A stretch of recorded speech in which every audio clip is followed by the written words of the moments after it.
আর নবান্নের সামনে ডিএর দাবিতে ধর্ণা আর বিকেল 4টে পর্যন্ত ধর্ণা, আদালতের অনুমতি মেনেই যৌথ সংগ্রামী মঞ্চের ধর্ণা এবং বিকেল 4টের আগেই উঠে গেল সেই ধর্ণা। সংগ্রামী যৌথ মঞ্চে ধর্ণায় মোহাম্মদ সেলিম, দিলীপ ঘোষ, মঞ্চে যান বিজেপি নেতা সজল ঘোষ। ধর্ণা নিয়ে রাজনৈতিক চর্চা।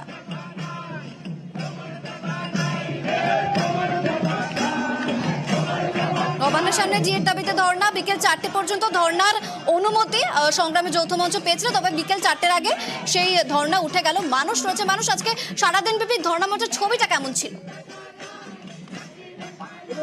দেখো, ধর্ণা মঞ্চ কিন্তু এই মুহূর্তে উঠে গেল, কারণ যেমন অর্ডার ছিল 4টে পর্যন্ত সেই অনুযায়ী কিন্তু 3:50 নাগাদ এই ধর্ণা মঞ্চ উঠে যায় এবং ধর্ণা মঞ্চ উঠে যাওয়ার আগে সেখানে আমরা দেখতে পেলাম যে বিজেপি নেতৃবৃন্দরা এসেছিলেন, সজল ঘোষ, তারপর দিলীপ ঘোষ, তারা এসেছিলেন এবং ধর্ণা মঞ্চের যে সমস্ত এতদিন ধরে যারা এখানে ধর্ণা দিচ্ছিলেন তারা কিন্তু শৃঙ্খলাবদ্ধভাবে একে একে 3:50 বা ঘড়িতে বাজার পর কিন্তু তারা বেরিয়ে গেলেন। তারা বললেন যে তারা কোনোভাবেই কিন্তু কোর্টের যে অর্ডার, যে আইন, তারা কিন্তু লঙ্ঘন করবেন না এবং তাদের আন্দোলন জারি থাকবে, তাদের যে বক্তব্য নিয়ে তারা বসেছিলেন সেটা জারি থাকবে। তবে এখানে তারা যে সমাবেশ করেছিলেন সেটা কিন্তু এখানেই শেষ হলো এবং যারা এখানে শেষে বক্তব্য রাখলেন তারা বললেন যে তারা আশাবাদী যে কোনো হয়তো এটা ফলপ্রসূ অভিমুখ বেরোবে, সেই আশা নিয়ে তারা কিন্তু এখানকার যে ধর্ণা বা যে সমাবেশ ছিল সেটা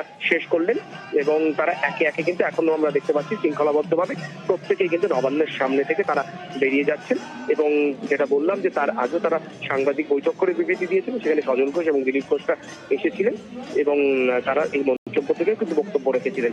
এই মুহূর্তে গোটা জায়গা ফাঁকা করে দেওয়া হয়েছে এবং পুলিশ কিন্তু পুরো জায়গাটাকে পরিষ্কার করে দিয়েছে। বেশ, ধন্যবাদ মানুষ।